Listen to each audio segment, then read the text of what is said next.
¿Cómo surge la creación? ¿Cómo surge la manifestación? ¿Cómo surge el universo? Ninguna tradición lo define tan directamente y en menos palabras, pero con una gran profundidad, que la tradición cristiana. Y nos tenemos que ir al Evangelio de San Juan.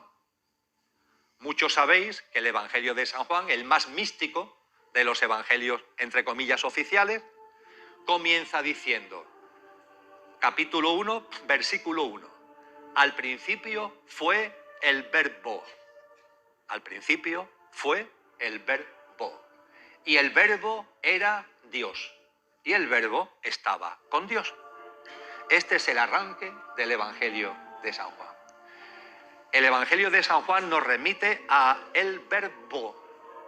¿Qué es el verbo? También se le llama la palabra. ¿Qué es el verbo? ¿Qué es la palabra? Vibración. Al principio fue la vibración. Hola, hola, mi nombre es Denis Serna y en esta ocasión les traigo un video sobre Dios desde la perspectiva de la ciencia y la espiritualidad. Es una conferencia dictada por el señor Emilio Carrillo, que es un conferencista del mundo de la espiritualidad y el despertar de la conciencia. Es un escritor político quien después de una experiencia cercana a la muerte le hizo cambiar su enfoque y ahorita se dedica a dar conferencias acerca de estos importantes temas que son para personas que tengan mente abierta. Así que sin más, pues los dejo con la conferencia. ¿Por qué hablar de Dios y por qué unir la ciencia con la espiritualidad? Estamos viviendo momentos que sabéis que me gusta decir que son históricos, en el sentido estricto de la expresión. La humanidad está viviendo un momento crucial en su evolución. Una evolución de millones de años, no solamente lo que nos dicen los libros de historia, y que ha llegado a un momento definitivo en cuanto que nos aproximamos a una encrucijada en donde cada cual va a tener que elegir. Va a tener que elegir si participa o no en una nueva humanidad que va a surgir de la mano también de una tierra restaurada, de una tierra vibracionalmente transformada y donde podrán disfrutar de ese nuevo ciclo humano aquellas almas encarnadas, es decir, aquellas personas que por su frecuencia vibracional, por su estado de conciencia, por su manera de vivir, en definitiva, tengan sintonía con la nueva vibración de la Tierra y en donde no podrán participar aquellas personas, aquellas almas encarnadas que no tengan esa vibración. Y ahí estamos todos, nos demos o no nos demos cuenta. Ahí también están los procesos que se llaman evolutivos e involutivos. Los evolutivos configurados por millones y millones de personas, que esto que estoy comentando, que si se dice en un telediario, pues para llevarlo al manicomio directamente, pero hay muchísimos, cientos y cientos, posiblemente miles de millones de personas que cuando escuchan esto, hay algo en su interior que le dice sí. Nos estamos aproximando a un momento importante y esto se está acelerando. Como ya nos anunció Cristo Jesús, nadie sabe ni el día ni la hora del final de este ciclo humano, de esta generación, pero barruntamos que está llegando, cuando corresponda, cuando sea. Pero hay algo en nuestro interior que nos dice que sí. Y ese algo en nuestro interior también nos dice que es un momento de mayor compromiso, que es un momento donde además las circunstancias se aprietan cada vez más. Como me gusta decir también, un huracán de magnitud aceleradamente creciente, donde aquellos que no se sitúen en el centro del huracán, desde la confianza en la vida, desde el compromiso con su verdadero ser y desde la mano tendida a los demás, al mundo y a la vida, los que no lo hagan así van a vivir todo este proceso de una forma dolorosa, de una forma sufriente, que aquellos que percibimos la dimensión del momento nos debe llevar a mucha compasión, pero también, en definitiva, nos debe llevar a un afianzamiento de nuestra práctica de vida, en la impecabilidad, en la autenticidad, para estar más alineados con lo que realmente somos y estar en condiciones de abrirnos a ese nuevo mundo del que vamos a hablar también hoy. Dicho esto, ¿qué nos dice la ciencia sobre el universo? Vamos a empezar por algunas cosas que posiblemente sabéis relativas a su configuración.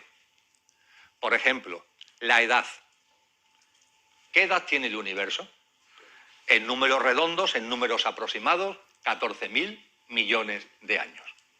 Por tanto, un poco longevo es este universo en el que estamos, unos 14.000 millones de años. ¿Qué tamaño tiene? Que sería la otra pregunta básica. Bueno, ¿y cuán grande es? Hay personas que creen que el universo es infinito. No es el caso, el universo no es infinito, el universo está medido y actualmente, ahora entenderéis por qué digo actualmente, se considera que tiene 93.000 millones de años luz de extensión. 93.000 millones de años luz de extensión. Un año luz son 9,4 billones de kilómetros. Tenéis que multiplicar 93.000 millones por 1,4 billones. Eso nos lleva a unos 800.000 millones de billones de años luz. Una auténtica barbaridad, 800.000 millones de billones. Es decir, el universo tiene un tamaño que se acerca al trillón de kilómetros cuadrados. No es infinito, pero es enormemente grande. En esta inmensidad de estos 93.000 millones de años luz, con sus 14.000 millones de años de vida, la ciencia considera que hay 2 billones de galaxias, con B de Betis y con B de Barcelona. 2 billones de galaxias. Os recuerdo que el planeta Tierra, en el que desarrollamos nuestra existencia, gira en torno a una estrella en el contexto de un sistema solar, ¿verdad? Y esa estrella, junto con unas 200.000 estrellas, con sus correspondientes sistemas planetarios, configuran una galaxia que es la Vía Láctea. Bueno, pues si la Vía Láctea es una galaxia, en el universo hay unos 2 billones de galaxias. Esto representa unos 700 cuatrillones de sistemas solares y miles de cuatrillones de planetas. Si a la ciencia le preguntamos de esos miles de cuatrillones de planetas, ¿cuántos pueden tener características similares aproximadamente a este en el que vivimos? La respuesta es unos 50.000 trillones de planetas pueden ser semejantes en el universo al planeta Tierra. Suponer que no hay otra forma de vida inteligente como nosotros en el universo, la verdad es que es para hartarse de reír, ¿no? Yo me imagino que por muchos sitios del universo, si es que nos escuchan, pues se reirán mucho con esta prepotencia y estas cosas que decimos en esto que llamamos nuestro planeta y que no es nuestro planeta. Es la casa que nos han dejado para que desarrollemos nuestra experiencia en este plano. Ese es el telón de fondo de un universo donde, para completar el cuadro, tenemos que afirmar, como dice la ciencia, que, para colmo, en su grandeza y en su majestuosidad, el universo está en expansión. Los 93.000 millones de años luz es poca cosa. Se sigue expandiendo, se sigue expandiendo. Con sus 14.000 millones de años de vida, desde el inicio se está expandiendo y se sigue expandiendo.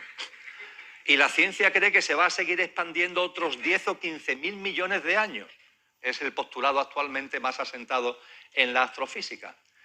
Y, para sorpresa de todos, la ciencia ya ha descubierto que el universo se expande a una velocidad superior a la de la luz. Nuestra mente, conforme nos han enseñado en el colegio, dirá imposible, porque Einstein, en su teoría de la relatividad, demostró que no se puede superar la velocidad de la luz, que no es posible. Por aquello de la famosa ecuación de mc², no se puede superar la velocidad de la luz. Y ciertamente no se puede superar la velocidad de la luz, dice la ciencia, dentro del universo. Pero el universo sí se expande a una velocidad mayor que la de la luz. Y además, esa velocidad a la que se expande está cada vez más acelerada, es cada vez mayor. Finalmente, el último elemento a tener en cuenta, la forma. ¿Os habéis imaginado alguna vez la forma que puede tener el universo? La ciencia nos ha dicho durante mucho tiempo que es plano. Que es plano. un universo plano. Esto tiene una formulación científica en la que no voy a entrar, pero que los pone de manifiesto, y es que la densidad de la energía del origen del universo es la misma que la de ahora. No ha habido cambios en la densidad de la energía, es decir, el universo se ha expandido, pero la densidad de la energía es la misma. A partir de ahí, matemáticamente se puede demostrar que eso significa que el universo es plano. Pero lo que ocurre es que con los modernos telescopios y las ondas espaciales que hemos lanzado al espacio, la percepción de la luz de los grandes objetos siderales no viene en línea recta, sino que hace como una especie, se va abriendo como en líneas paralelas. Y esto lleva a la ciencia a decir, pues parece que no es plano, porque si fuera plano la luz vendría en línea recta. Parece que es circular. Bueno, ¿en qué quedamos? ¿Es plano o es circular? Si nos fijamos en la densidad de la energía, es plano. Si observamos la luz de los grandes objetos y el tamaño de estos objetos, resulta que es circular. La ciencia no da una respuesta a esta contradicción. Quizás sea que el universo es plano y circular. Es un plano de forma circular. Pero esto es invención mía, esto no lo dice la ciencia. A partir de ahí, ¿qué composición tiene el universo? Nos dice la ciencia que el universo tiene tres grandes componentes. Primero, la materia ordinaria. Materia ordinaria. ¿Qué es la materia ordinaria? Lo que vosotros y yo llamamos materia. Por ejemplo, los planetas son materia. Las cosas que hay en los planetas son materia. Las estrellas son materia. Las galaxias están formadas de muchas estrellas que son materia. Todo ese mundo de astros son materia. Pues bien, en el universo tan inmenso, todos esos objetos que acabamos de referir, los billones de galaxias, los cuatrillones de sistemas solares, de estrellas, los miles de cuatrillones de planetas, solo suponen un 5%, no llega a un 5% del universo. La materia ordinaria, lo que vosotros y yo llamamos materia, solamente representa el 4 y algo, no llega, por redondear, el 5% del universo. Junto con esa materia ordinaria hay otra cosa que la astrofísica llama la materia oscura. La materia oscura es una materia que no vemos. Y podemos decir, y si no la vemos, ¿cómo sabemos que está? Porque tiene fuerza gravitacional, atrae gravitacionalmente. Miramos el universo y vemos que hay algo que está atrayendo a los objetos celestes. Y como hay algo que está atrayendo, ahí hay algo que tiene masa, entre comillas, y que atrae, pero no lo vemos. Es por lo que se le llama materia oscura. Se entiende que en torno a un 25% aproximadamente del universo es materia oscura. Y finalmente nos queda un 70%, que ni es materia ordinaria, el 5%, y que tampoco es materia oscura, el 25%. El 70% del universo es energía oscura. ¿Qué es la energía oscura? Todavía forma parte del misterio, pero tiene que ver con la gran cantidad del universo que está vacío, donde no hay ni materia ordinaria ni materia oscura. Es como una presencia difícil de entender del propio vacío. El 70% del universo podríamos decir que está vacío, que es vacío. Y la ciencia ha descubierto que el vacío es algo, como profundizaremos después para acercarnos a Dios. El vacío es algo y vibra. Y la vibración del vacío tiene una característica que da lugar a una gravedad que no es atractiva, sino que es expansiva. Un poco el mundo al revés. Nosotros cuando hablamos de gravedad, como Newton nos enseñó, es que la Tierra atrae cualquier objeto, ¿verdad? La manzana famosa de Newton. Bueno, pues esa energía oscura que tiene que ver con el vacío inmenso que hay en una gran parte del universo, tiene una frecuencia vibracional, tiene un tipo de vibración que es de gravedad expansiva, no atractiva. Y es precisamente por esto por lo que el universo se está expandiendo, como consecuencia de la fuerza expansiva de esta energía oscura. Con lo que, mirando este universo tan tremendo, la sorpresa que desde hace no mucho tiempo la astrofísica ha confirmado es la gran cantidad de espacio que está vacío en una ligazón intensa con un vacío que posiblemente, como ahora veremos, esté en el origen mismo del universo. Con esto creo que podemos dar como concluido el acercamiento al universo como tal. ¿Qué nos dice la ciencia sobre la evolución que ha tenido el universo, su origen y si hay algo que precede al propio origen? ¿Quién no ha oído hablar del Big Bang? Es un término muy conocido, ¿verdad? Absolutamente impropio, porque la verdad es que nadie en su sano juicio dentro del ámbito científico nos habla de una explosión. Eso fue un término que se acuñó hace muchos años y es bastante grosero para definir el origen, o lo que se entendió durante mucho tiempo, que era el origen del universo. Pero sin entrar en disquisiciones, ¿quién no ha escuchado hablar del Big Bang? Cuando el Big Bang surge, hay un acontecimiento muy importante que no sabemos por qué. Tiene lugar cuando han pasado 380.000 años después del Big Bang. Posiblemente sea porque del acelerón inicial, aunque se sigue expandiendo, pero quizás el inicio del propio Big Bang, la expansión que hubo del universo desde el propio Big Bang, se desaceleró. Y al desacelerarse, empezaron a ocurrir cosas en las partículas que empezaron a aparecer. Y eso ocurre a los 380.000 años de haberse producido el Big Bang.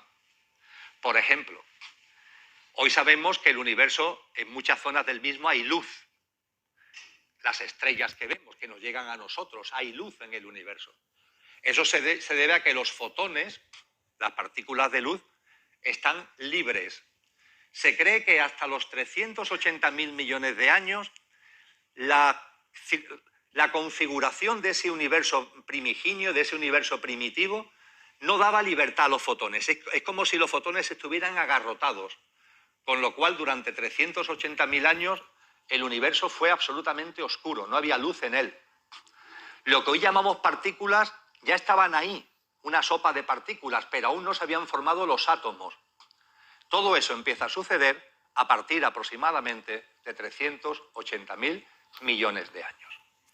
Bien, esos 380.000 millones de años es el nacimiento, por así decir, del universo con los componentes que conocemos en la actualidad. Y el arranque está en el Big Bang. Ese Big Bang fue el que dio origen al universo que conocemos hace unos 14.000 millones de años, como decíamos anteriormente. Pero claro, la ciencia se ha preguntado, ¿y el Big Bang a qué se debe? Habréis leído que la ciencia mantuvo durante un tiempo que el Big Bang era una especie de fruto de la casualidad. Una singularidad le llamaban. Algo que no sabemos por qué ocurre, de concentración inmensa de energía, que tampoco sabemos muy bien por qué en un momento determinado, quizá porque se ha concentrado tanta, ¡blum!, se lanza en expansión. Y hablaban del Big Bang como una singularidad.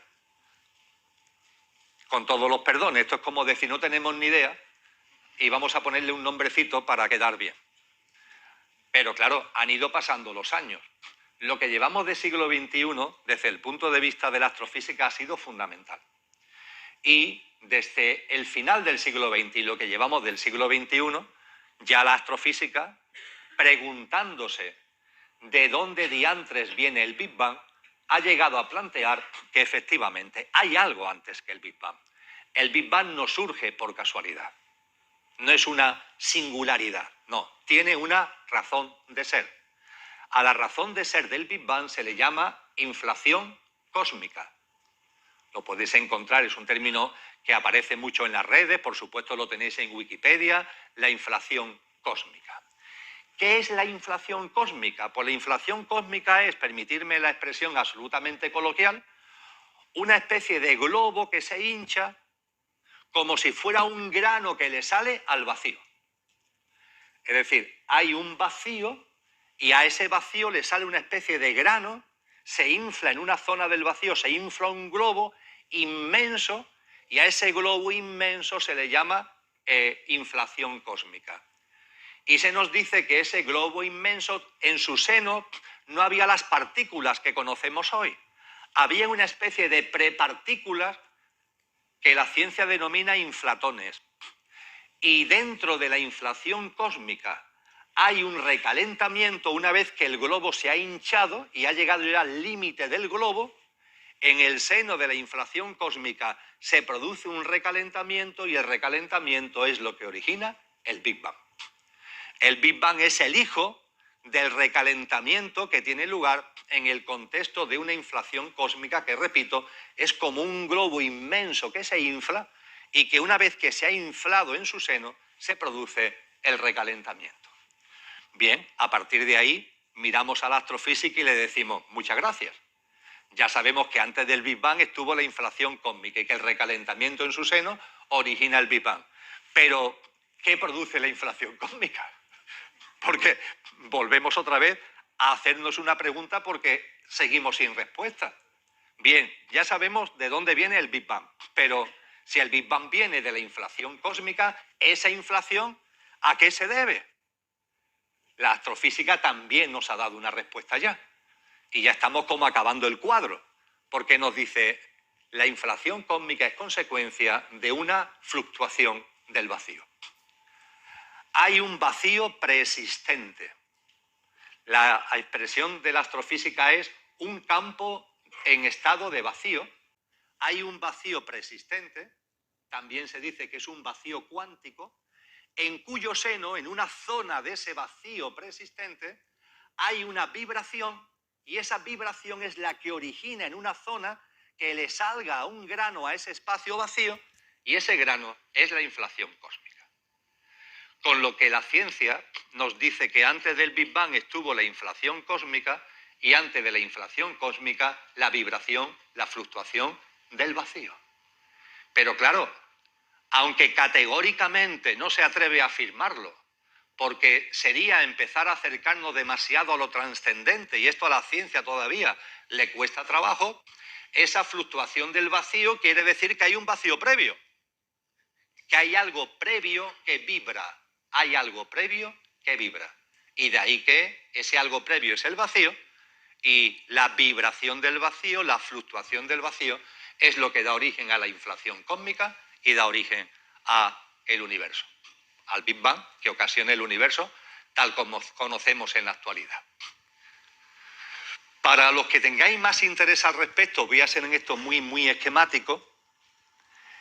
Entre la inflación cósmica y el Big Bang aparece también lo que se conoce como el campo de Higgs. Seguro que habéis escuchado hablar del bosón de Higgs, ¿verdad? El campo de Higgs es, por así decir, el intermediario entre la inflación cósmica y el Big Bang. Y el campo de Higgs, que está presente también en el universo actual, sigue estando presente en el universo actual, tiene una característica que sigue teniendo en la actualidad, que es que le aporta masa a las partículas.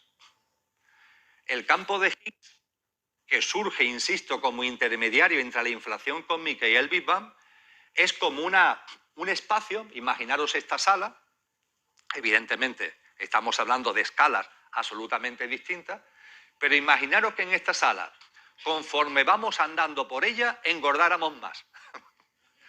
Tuviera esa característica, es decir, de entrar por aquella puerta y llegar a la pared, has engordado un montón, porque como consecuencia de lo que hay en la sala, eso te produce masa, eso te produce engorde. Eso es la masa. La masa es una propiedad que aporta a las partículas el bosón de Higgs. Si no, las partículas no tendrían masa tal como la conocemos actualmente, ni habría masa en el sentido que conocemos actualmente tampoco. Y el bosón de Higgs y el campo de Higgs provoca otra cosa fundamental en la transición de la inflación cósmica al Big Bang. La simetría se transforma en asimetría. La astrofísica cree que en el origen del universo, en ese momento en el que surge la inflación cósmica y se produce el recalentamiento hasta el surgimiento del Big Bang, en el universo hay, en ese universo que es primordial, es primigenio, es el arranque mismo del universo, hay una perfecta simetría. Tomad nota de esto, por favor, porque es importante. Y con el recalentamiento de la inflación cósmica y el Big Bang, se rompe la simetría. Los textos de astrofísica nos dicen que el universo, a partir de ese momento que es el Big Bang, se debe al rompimiento espontáneo de la simetría. Y que si no fuera por la asimetría que hay, el universo no existiría. El universo tiene su razón de ser en la asimetría. Anotar esto porque vamos a volver, cuando vayamos acercándonos al concepto de Dios, esto es importantísimo. Finalmente, cuando llega el Big Bang 380.000 años después, en el universo queda algo configurado que sigue intacto hasta el momento presente y que se llama la radiación cósmica de fondo o la radiación microonda cósmica de fondo. Es algo que encontramos hoy, miremos a donde miremos del universo, que es muy similar, miremos donde miremos al universo, y que se entiende que es el legado intacto del Big Bang, el legado intacto de ese recalentamiento de la inflación cósmica que dio lugar al Big Bang. Cuando hablamos de registros acásicos en el ámbito de la conciencia, quizás, como ahora veremos, esos registros acásicos tienen que ver con esta radiación cósmica de fondo, que es una especie de testigo permanente de todo lo que ha ocurrido en el universo. Y donde todo lo que ha ocurrido en el universo, desde que tenía 380.000 millones de años hasta ahora que tiene 14.000 millones de años, está ahí, de alguna manera presente en esa inmensa radiación cósmica de fondo. Pues bien, dicho de una forma coloquial, de una forma resumida, esto es lo que nos dice la ciencia sobre lo que precede el origen y la evolución del universo. A partir de ahí, ¿qué nos dice la espiritualidad? Vámonos a las tradiciones espirituales serias. Vamos a analizar lo que nos dice el cristianismo, lo que nos dice el hinduismo, lo que nos dice el budismo, lo que nos dice el taoísmo, lo que nos dicen tradiciones nativas de muchos puntos del mundo, que son también tradiciones serias. ¿Qué es lo que nos dicen al respecto? Pues, si siguiendo la astrofísica hemos partido de los 380.000 años para atrás hasta llegar a ese vacío persistente que vibra y da lugar a la fluctuación cósmica, cuyo recalentamiento da lugar al Big Bang, en la espiritualidad vamos a seguir un orden de más sentido común. Vamos a irnos al principio de los principios. Y desde los principios de los principios vamos a llegar al momento actual, ¿vale? ¿Qué es lo que nos dice la espiritualidad al respecto? La espiritualidad nos habla de que todo tiene su arranque, todo tiene su razón de ser en una especie de lo que los filósofos griegos y después latinos, la expresión de hecho se debe al mundo latino, llamaron el vacío plenum. El vacío plenum. Antes de que cualquier cosa existiera, ya existía algo. Y ese algo que siempre ha existido es y siempre existirá, es un vacío que esas escuelas filosóficas trascendentes le dieron el apellido de plenum. El vacío plenum. Un vacío que siendo nada contiene todo. Repito, un vacío que siendo nada incluye todo. Sobre eso iremos inmediatamente, profundizaremos inmediatamente. Pero fijaros que la astrofísica, tirando hacia lo que precede al propio origen del universo, nos habla de vacío, de la fluctuación del vacío de hecho. Y la espiritualidad nos habla de que hay algo que siempre ha existido, que siempre es, que siempre existirá, que es un vacío con unas características tan especiales que siendo vacío contiene todo.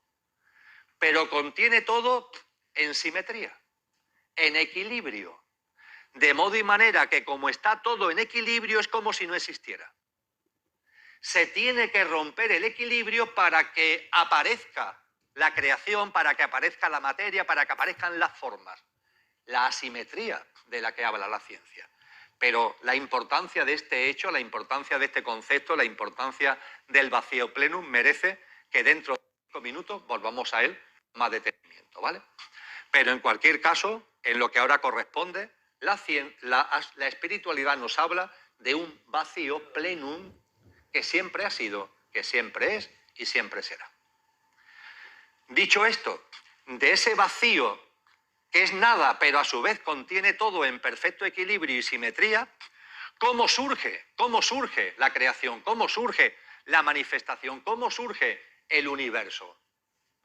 Ninguna tradición lo define tan directamente y en menos palabras, pero con una gran profundidad, que la tradición cristiana. Y nos tenemos que ir al Evangelio de San Juan.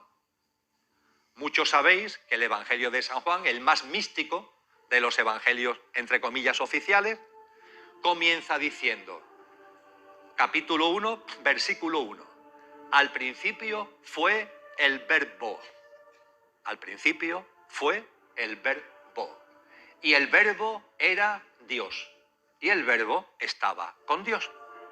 Este es el arranque del Evangelio de San Juan. El Evangelio de San Juan nos remite a el verbo.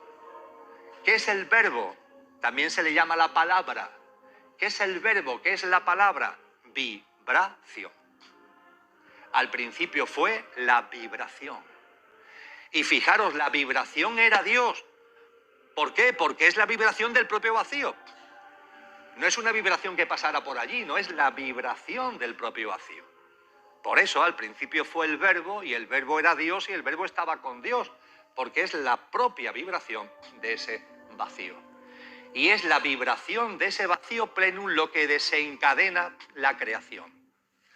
A partir de ahí, las tradiciones espirituales nos hablan de que a partir del verbo, el universo se va configurando a través de tres grandes emanaciones. Esto lo encontráis recogido, por ejemplo, en la doctrina secreta de Elena Blavatsky, esta especie de macro resumen de estas emanaciones. Y cuando hablamos de emanaciones, a partir del verbo, ¿de qué estamos hablando? Pues fijaros, nos vamos a estos textos que intentan de algún modo resumir lo que las tradiciones espirituales nos muestran y nos dicen, del vacío plenum surge todo a través de la vibración del propio vacío, a través del verbo. Y el verbo desencadena la manifestación en tres fases. Primera fase.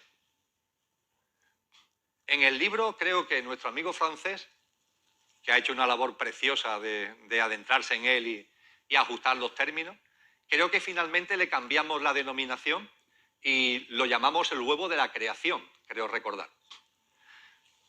Lo cierto es que si vais a los textos fundamentales, se le llama el huevo de la creación y también le llama, cosa que francés me dijo que era mejor utilizar solamente el término huevo de la creación, también se le llama el huevo del creador.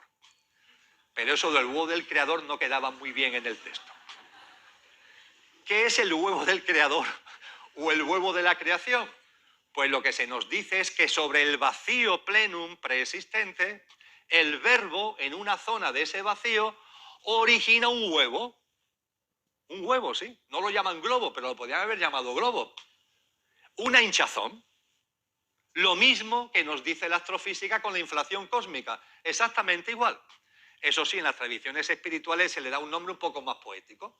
En lugar de la inflación cósmica, el huevo del creador o el huevo de la creación. Pero es lo mismo, es una especie de grano que le sale al vacío, un grano inmenso que delimita todo el espacio de donde va a surgir el universo. Y ese huevo de la creación es muy equivalente a la inflación cósmica que nos dice la astrofísica. La primera fase después del verbo es la primera emanación, es el huevo de la creación. Y en el huevo de la creación nos dice la espiritualidad que no había materia. Lo mismo que nos dice la astrofísica. Ahí en la inflación cósmica no hay materia, hay una especie de prepartículas que todavía no tienen nada que ver con la materia. Y en ese contexto, a esas prepartículas que no son materia, es lo que la espiritualidad denomina akacha. Ese akacha al que anteriormente hacíamos referencia.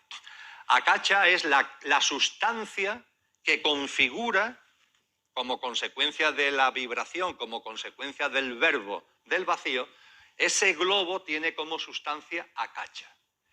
Y de la misma forma que la astrofísica nos dice que la radiación cósmica de fondo nos acompaña casi desde el inicio, la espiritualidad nos dice que ese Akacha nos sigue acompañando desde el principio, como una especie de testigo mudo donde todo queda impregnado de lo que es la evolución del universo, de la vida y de la existencia a lo largo de los miles y miles de millones de años.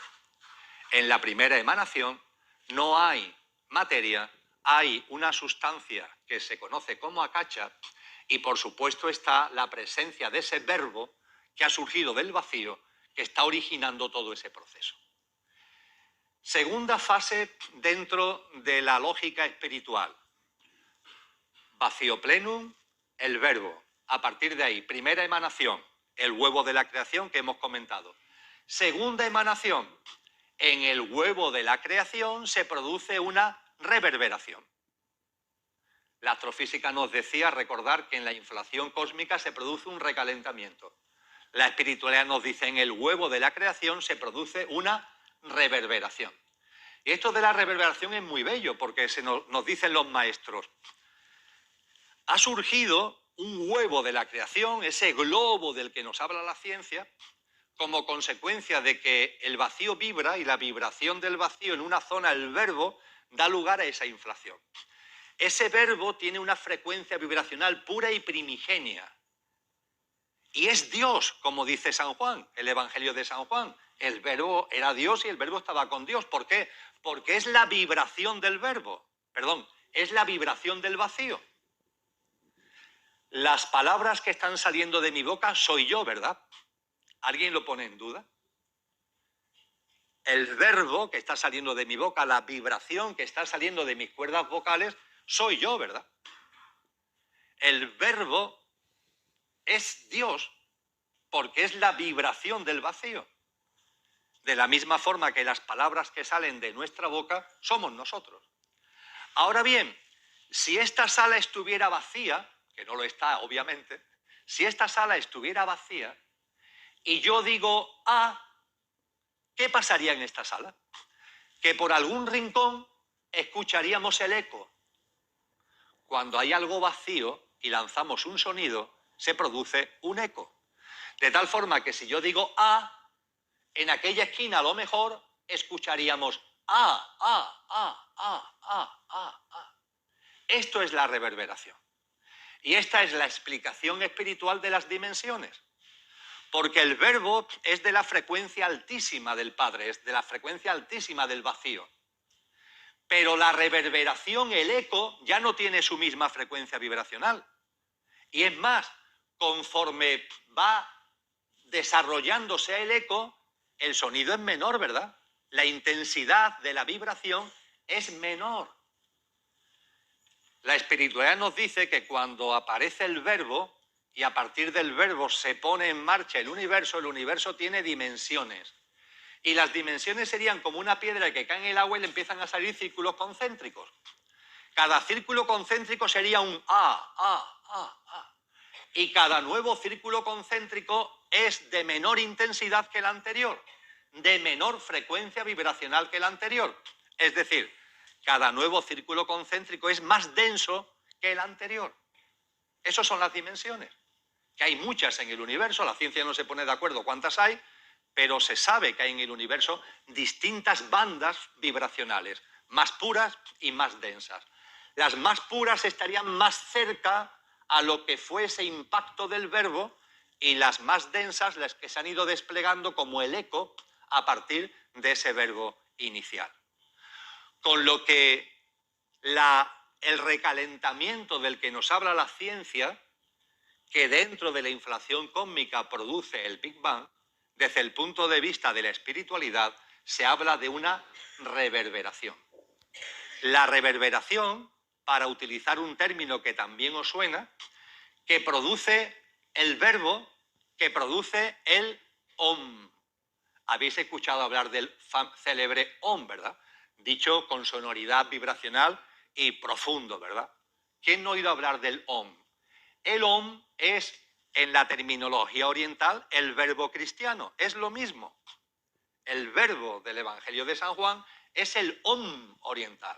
El Om, ese sonido primordial que saliendo del propio vacío, porque forma parte del propio vacío primordial, desencadena el huevo de la creación, y la reverberación dentro del huevo de la creación da lugar al surgimiento de una nueva fase del universo que la ciencia llama Big Bang, y desde el punto de vista espiritual ya es la configuración del universo tal como lo conocemos y al que haremos referencia con mayor detalle dentro de unos momentos.